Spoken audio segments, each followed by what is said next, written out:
मुग्धा और उसकी सास के बीच पूरा समय सास के किसी ना किसी काम को लेकर मतभेद चलते ही रहते हैं। बहू, ओ बहू, जरा चाय बना दे। मुग्धा चाय लेकर आती है। ये लीजिए, और कुछ चाहिए? अरे नहीं, बस चाय पीने का मन था। जाओ, तुम दूसरा काम करो। चाय पीने के थोड़ी देर बाद सास दोबारा मुग्धा को आवाज लगाती है। अरे बहू रे, आओ बहू, जरा हलवा तो बना दे, मीठा खाने को मन हो रहा है। इसी तरह मुग्धा की सास पूरा समय कोई ना कोई काम बताकर उसे रसोई से बाहर तक निकलने नहीं देती। कभी चाय, कभी हलवा, कभी पानी तो कभी दूध, हर समय खाने को चाहिए और उसके लिए अपने हाथ पैर बिल्कुल नहीं हिलाने। परेशान किया हुआ है इन्होंने।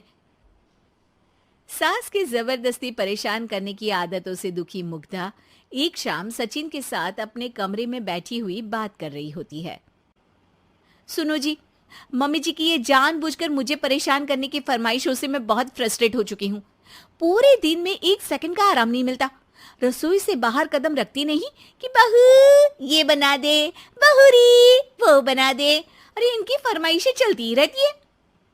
अरे मुग्धा, माँ खाने की शौकीन है, पर उम्र हो चली है, खुद खाना नहीं बना सकती, इसलिए तुमसे बोलती है। अरे तो शौक भी उम्र देख कर रखने चाहिए ना। समझ में नहीं आता, हर समय फेविकॉल का जोड़ लगाए सोफे से चिपके बैठी रहती है।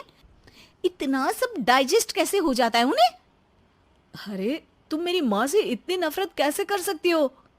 मैं उनसे नफरत नहीं करती जी, बस परेशान हूँ। जहां मुग्धा अपने पति से ये सब बोल रही होती है, वहीं उसकी सास भी कमरे के बाहर दरवाजे से कान लगाए सारी बातें सुन रही होती है और अगली दोपहर रसोई में मुग्धा के पास जाती है। बहू, आज ना मेरा कुछ मसालेदार खाने का मन है। तो चाय बना दूं? मुझे बहुत पसंद है। अरे ना, ऐसा कर लिट्टी चोखा बना ले। और हाँ, जितना मसाला बातों में मिलाकर पति को सुनाती हो ना, सब्जी में भी वैसे ही डाला करो, खाना स्वादिष्ट बनेगा। सास की बात सुनकर मुग्धा हैरान रह जाती है। मतलब आप पूरा समय मुझ पर हुक्म चलाने के साथ बंद कमरे में हुई पति पत्नी की बीच की बातें भी सुनती है? अरे बात जब मेरी थी तो सुनने में क्या दिक्कत है? ये कहकर सास वहां से चली जाती है। अरे अब तो हद पार हो गई। इस तरह से तो ये मेरा जीना मुश्किल कर देंगी। मुग्धा सास की हरकतों से परेशान उसका हल सोचने लगती है और इसी तरह कुछ दिन बीत जाते हैं, जिसमें सास का जन्मदिन आता है।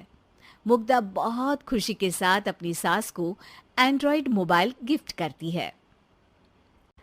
मम्मी, आपको सबसे बात करने के लिए बहुत दिक्कत होती है ना? कभी सचिन तो कभी मुझे बोलना पड़ता है, पर इस मोबाइल से आपको कोई दिक्कत नहीं होगी। एक जगह बैठे बैठे बहुत कुछ कर सकती हैं अब आप। मोबाइल देख सासू माँ खुश हो जाती है, पर उसे इस्तेमाल करना तो आता नहीं, इसलिए साइड में रख देती है। जिसे देख मुग्धा घर का सारा काम छोड़ मोबाइल सेट कर सास को इस्तेमाल करना सिखाने लगती है, जिसके बाद अब सास पूरा समय मोबाइल में ही लगी रहती है।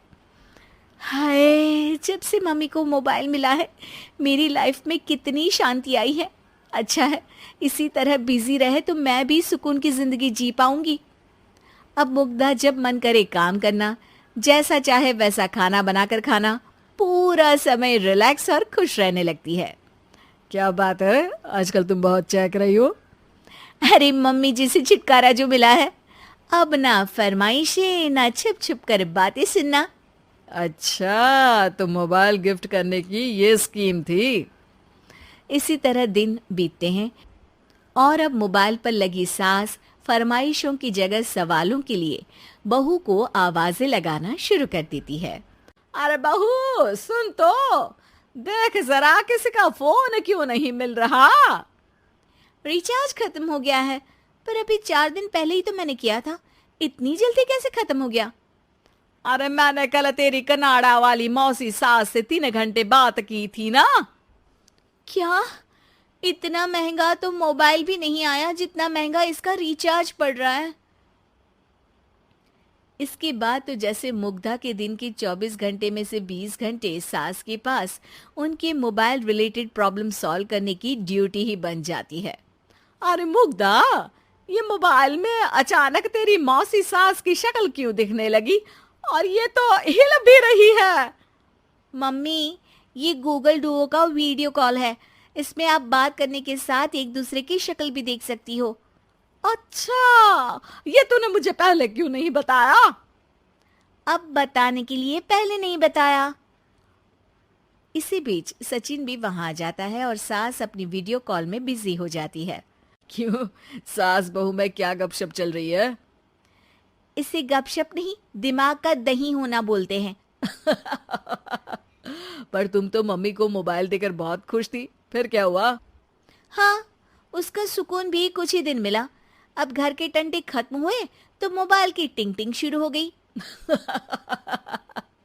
देखो भाई, कुछ पाने के लिए कुछ खोना तो पड़ता है।